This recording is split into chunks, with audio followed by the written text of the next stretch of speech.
Hello everyone, welcome to your own channel. आज की video में हम अगेन एक नए मास्टर डायरेक्शन को डिस्कस करेंगे।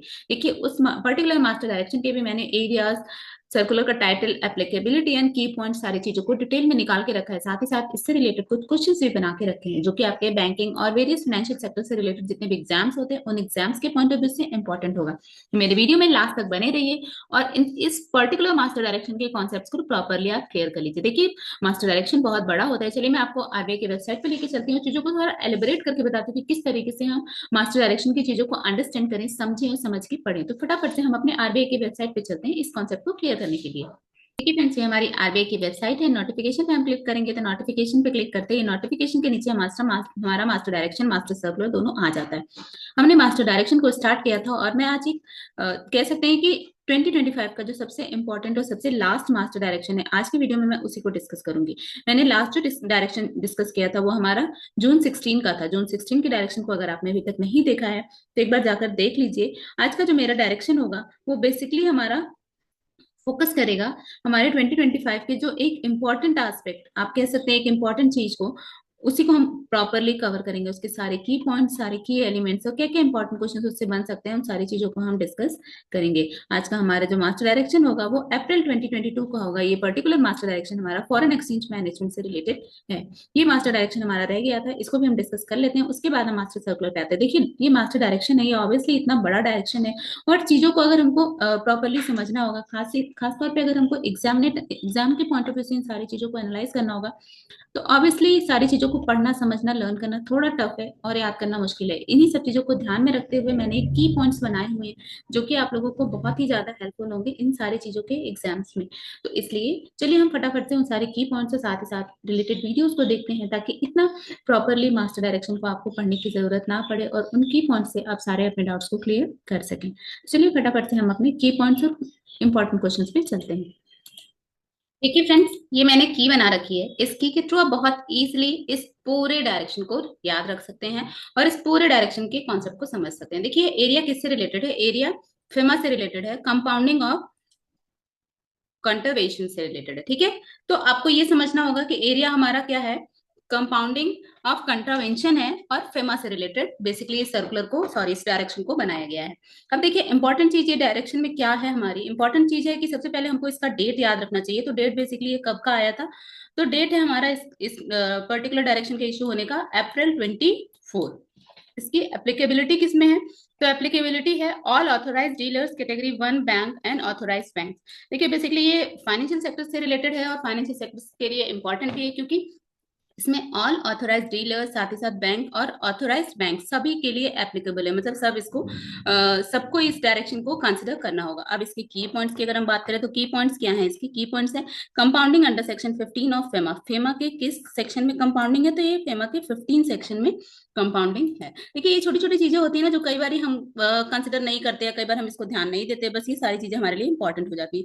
फिर contravention except section 3A updates based on foreign exchange rate 2024, RBI empowered to compound within 180 days application via। अब ये देखिए, प्रवाह पोर्टल, आपको ये याद रखना होगा कौन सा पोर्टल है। तो प्रवाह पोर्टल से इसको इसकी एप्लीकेशन जाएगी। Then physically non compounding case defined under section rule 4(2) and rule 9।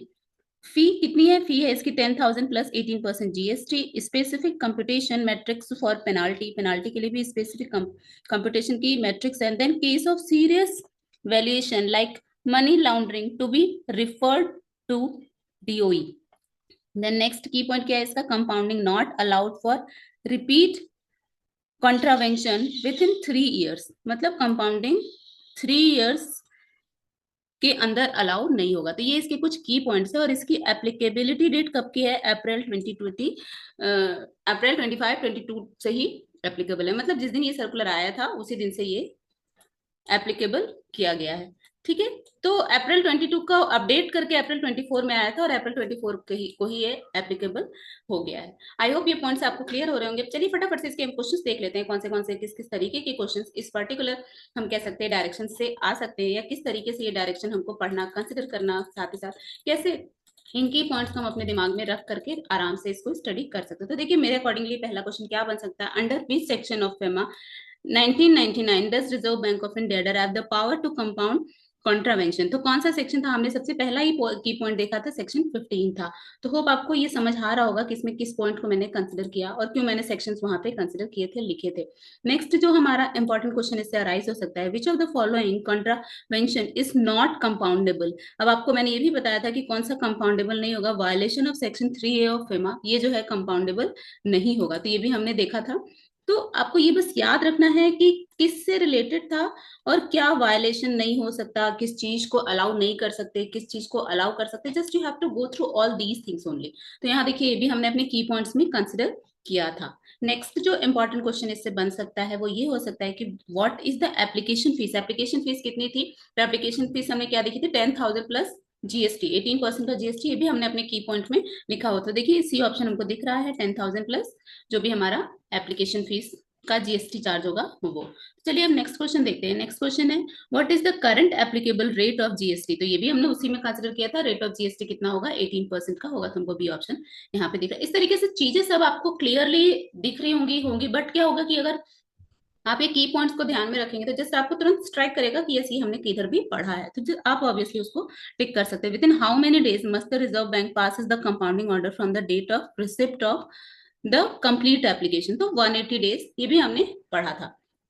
Then next देखिए क्या है, we must compounding application relating to FDI violation to be submitted. ये क्या होगा, regional office having jurisdiction over the Indian company. ये मैंने keyword में नहीं मेंशन किया है, इसलिए इस पॉइंट को आप ध्यान से समझ लीजिए। कुछ चीजें होती हैं जिसको कीवर्ड में हम नहीं डाल पाते हैं, किसी भी तरीके से वो लिंक नहीं हो पाती, तो ये एक पर्टिकुलर चीज थी जो मैंने नहीं डाली है। तो regional office having jurisdiction over the Indian company, ये इसका ऑप्शन का आंसर होगा इस क्वेश्चन का। देन नेक्स्ट क्वेश्चन हम देखते हैं, which authority is referred to when the contravention involve suspected money laundering. कौन सी अथॉरिटी इन्वॉल्व होगी, तो अथॉरिटी होगा डायरेक्टरेट ऑफ इन्फोर्समेंट। ये भी हमने देखा था, डीओई वर्ड क्लियरली हमको दिखा था।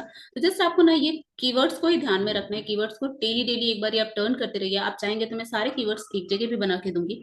What happen if the compounded amount is not paid within 15 days of order. तो क्या होगा, it is deemed that no compounding application was made. ये समझा जाएगा कि कोई भी कंपाउंडिंग एप्लीकेशन मेड ही नहीं हुआ था। अब देखिए ये क्वेश्चन है, ये क्वेश्चन भी इजीली आप कीज से भी आंसर इसको फाइंड आउट कर सकते हैं।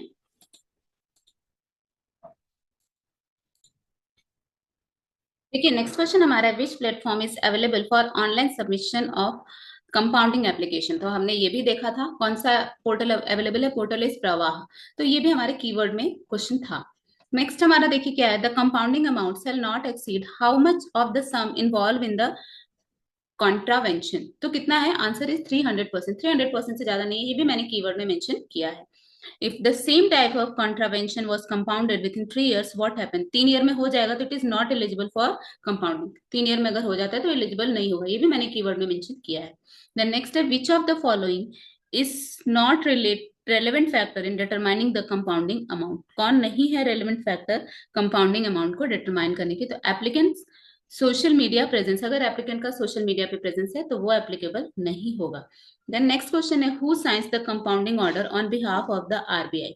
आरबीआई के बिहाफ पे कौन साइन करता है, तो कंपाउंडिंग अथॉरिटीज होती हैं वही साइन करती हैं। देन नेक्स्ट क्वेश्चन होगा, which document must be submitted along with the compounding application. तो देखिए डॉक्यूमेंट भी मैंने मेंशन किया, एनेक्सर 2 का डॉक्यूमेंट जो है वो सबमिट करना होगा।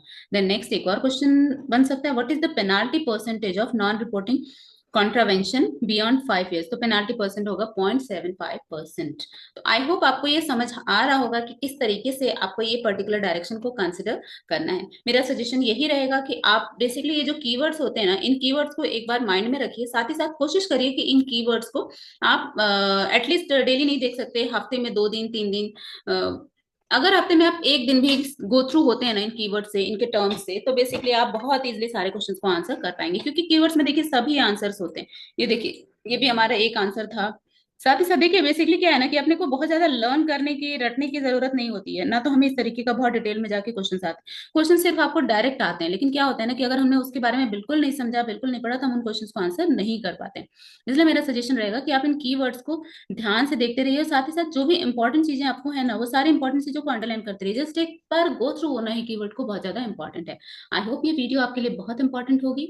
साथ ही साथ अगर इससे रिलेटेड कोई भी डाउट है, कोई भी कमेंट है, किसी भी डिफरेंट तरीके से आप इन सारी चीजों को चाहते हैं, प्लीज राइट इन कमेंट में, सारी चीजों को डिटेल में आपको बता के दूंगी। चलिए मिलते हैं अगले डायरेक्शन या अगले सर्कुलर के लिए, तब तक के लिए take care, good bye, have a nice day.